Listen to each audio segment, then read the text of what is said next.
Hi guys, this is part 9 of reading Mildly Interested, and we're up to chapter 10. Okay. Three Monkeys was busy. The Gothic building on the corner of 4th and Park had become an icon for the guys from Recruit Salute, especially Pierce as he'd first discovered the joint while at NYU as an undergrad. It was easily recognisable for its stone-cut corner entrance with wide semicircle sandstone steps leading to a black double door twice the height of a normal door. The doors themselves were studded along the sides with metal. Above the doorway, 3 Gothic-style monkeys were perched, cut from sandstone. One covered his eyes, one his ears, the other his mouth. Pierce approached the bar with unusual hesitance. A doorman stood next to a pole and rope. The doorman come bouncer was dressed immaculately in a black suit with a tight black shirt, his hair short, almost militant, a headset that hinted at importance or wankiness. "Good evening, Pierce," he said. "Hey, Mac, how are you? So much for laying low. Wouldn't have taken much for the police to find him if they were looking."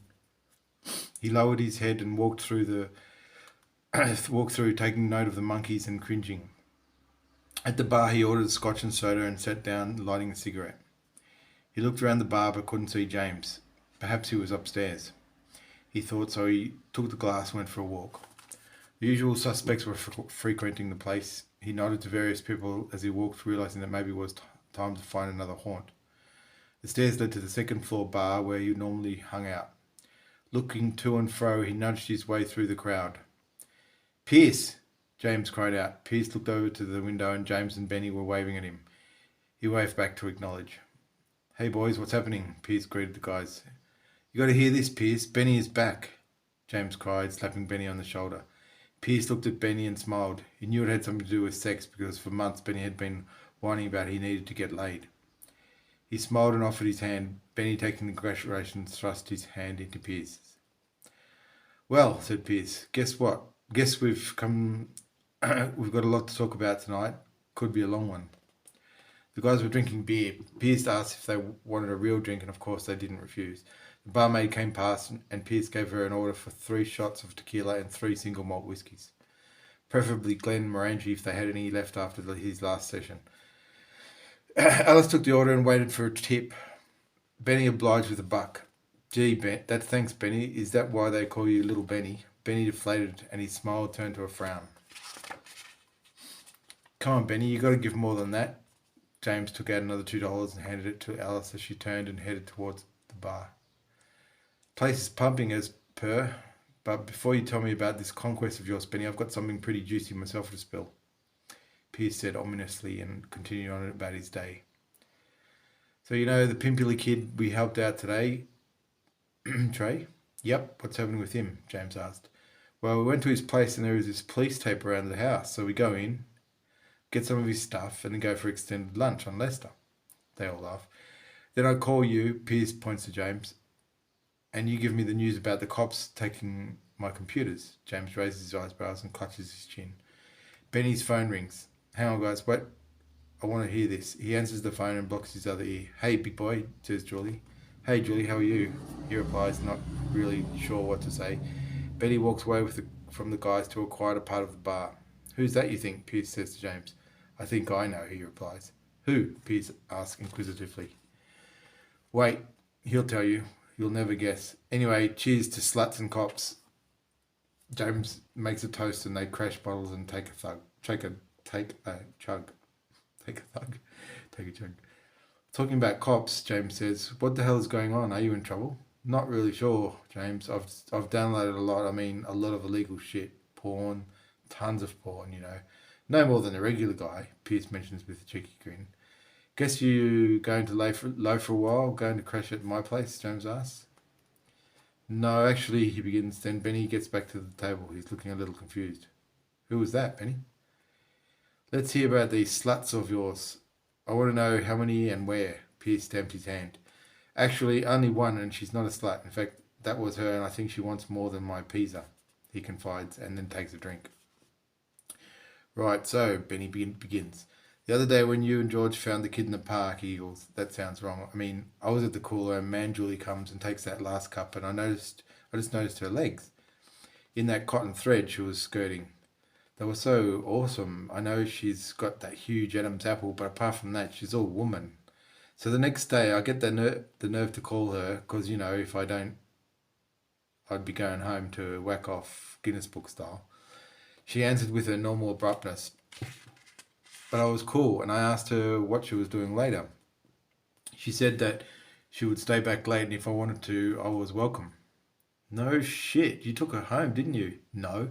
You fucked her on her desk, Pierce blurted out.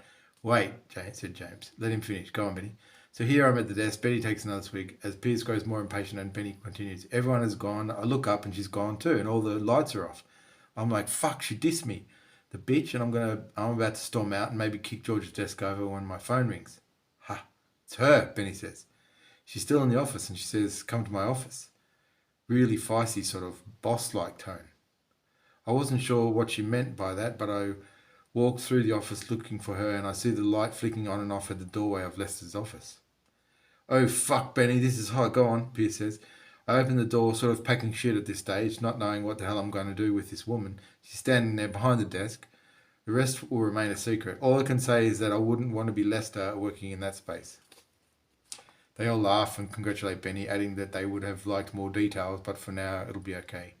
Pierce tells them both about his plans to go to India to lay low for a while and help the kid. If they can try and cover for him as much as they can until the heat blows over with the fuzz. They drink more beers, more scotch and a few more shots, actually 5 more shots. Walking home was quite a trick. Pierce had to find his way back to Jada's without causing too much fuss or passing out in Central Park. Chapter 11.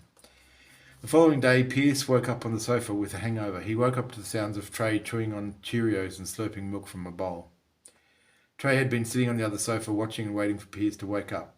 It was already 9:30 and he'd been up for a while. Hey, kid, he said. Hey, adult, Trey responded through milky lips. Pierce turned on his back and covered his eyes with his arms, trying to block the light. You came home late. Jada was worried about you, Trey said, then stuck another spoonful in his gob. Jada was in the kitchen washing up, wearing only a shirt and panties, the shirt just covering her naughty bits. You still hungry? She called out to Trey. No, I'm good, thanks, but maybe Pierce is. She went to the lounge to see if he was really awake. Good morning, mister. How was your night? She asked with enthusiasm. Pierce turned his head and swallowed. All he could see were her legs and her shirt. He looked away. Sorry, he said. Oh, don't worry, Pierce. It's just what I sleep in. Okay, he said feverishly. You hungry? Not sure, really. I think so. I mean, I guess, but I usually have a cigarette and a coffee before anything else, he replied. Okay, I'll fix you a coffee, he said, and then went back to the kitchen. Pierce rubbed his eyes and scratched his hair. Where's the pisser, kid? He asked. What's a pisser? He replied. The shitter, the toilet. Oh, yeah, it's around the corner and down the hall that way. Trey motioned with the spoon. Thanks, Pierce responded as he got up and zombied along to the loo. After about 10 minutes, he went outside to the courtyard and lit up a smoke in his borrowed PJs and bare feet. By this time, Trey was finished breakfast and was having a shower. Jada went outside to give Pierce his coffee and sat beside him. Can I join you? She asked, already sitting down. Of course, it's your house. I'm not very good in the morning, and we went for a few drinks last night, and it ended up being a few more, so head feels so-so, but other than that, all good, He asked. You? He asked. Good, actually. It's great to have someone to share this house with. I've been here for years now by myself, and it's so big. I mean, I love it, but you know what I mean, Jada confided. Pierce took a sip of coffee and a hearty cigarette. This is the life, he said. Great coffee, thanks. You're welcome, Jada beamed. Going to India might be good for all of us, not just Trey and his sister, she said. Pierce looked at her a little dubious and agreed that it might just be the best thing and also a bit of an adventure. I'll fix you some breakfast, she said with high spirits. You like eggs and bacon, don't you? Ha! You couldn't have thought of something more appropriate right now. I'd love that, thanks, Jada. While Jada prepared breakfast, Trey finished getting dressed and packed his backpack for what he thought he'd need for India. Pierce finished his cigarette and remained in the courtyard, drinking his coffee and thinking about what lay ahead. Trey put his bag on the lounge and joined Pierce in the courtyard. Hi, Pierce, I'm ready, he said. Pierce was relaxed in a chair. He looked at Trey up and down while taking a sip of coffee. Trey sat down, leaning on the glass table.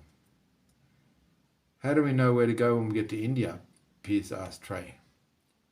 Trey thought about it for a while and decided that he didn't really have the answer. With his arms folded, leaning on the glass, he slumped his chin down on his arms, his eyes clouded over with thought. I know, he says, picking up suddenly. What?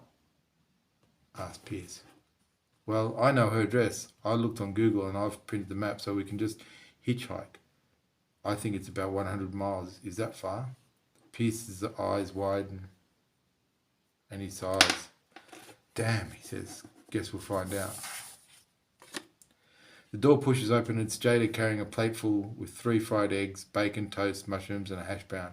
She places it on the table along with cutlery serviette and tops up his coffee. My God, what are you doing to me, Jada? He exclaims. I'll never be able to go back to my former life. He turns to her and smiles. She returns a smile and curtsies like a barmaid. Sit down, Jada. Tell me things. Tell me the plan. Pierce insisted, pulling another chair out and patting the seat. Wait, I'll just get a cup for some coffee as she placed the coffee pot in the middle of the table. Jada sits, puts her mug down in front of her and Pierce pours her coffee, then she scoops 2 generous portions of raw sugar into the black beverage. She hasn't had time to fix herself up at this stage. Her hair is mostly out of place, strands hanging down the side of her face. She pulls them back with her fingers, placing them behind her ears. She sips her coffee as Pierce puts smashed egg with runny yolk, bacon and toast in his mouth all at once. You know, the combination of these three flavours is unbeatable. Partly talking to himself as he looked at the fork already loaded for the second mouthful. Jada nods in agreement. I like Cheerios and Cocoa Pops, and sometimes I like cornflakes, but I always have cereal, Trey added. One day, my friend, one day you'll appreciate the wonders of bacon and eggs, Pierce insisted. I'm ready to go, you know, Trey insisted, changing the subject. When will we go? He asked, turning to Jada. Well, that depends on Pierce. I'm ready as soon as he is, and then we go to the airport, she said, answering his question as best she could. Are you ready to go, Pierce? Jada asked. I guess so, taking a bite and another sip of coffee. What about the hotels, etc.? I've already taken care of them, said Jada.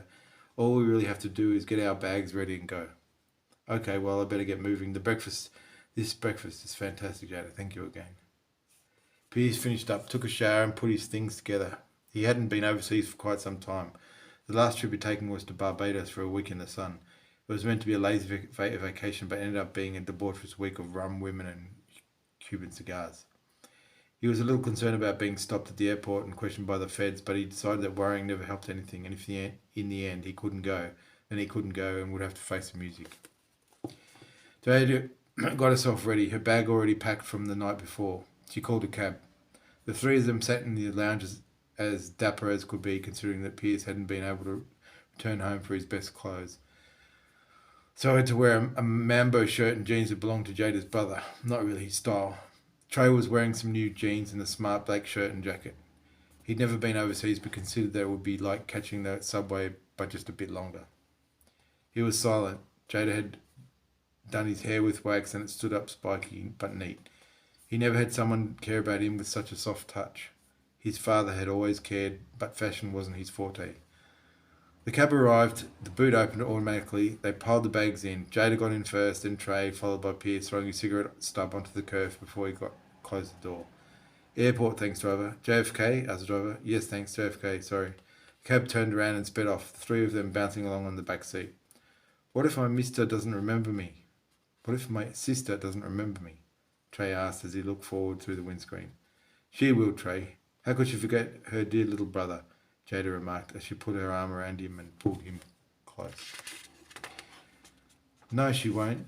You're just a pimply kid. Why would she want to know you? Pierce remarked, pushing Trey's arm and then laughing, trying to lighten up the mood. Trey poked his tongue out and turned towards Jada's shoulder and rested his head. Okay, that's end of part 1. And next week we have part 2, chapter 1. Thank you.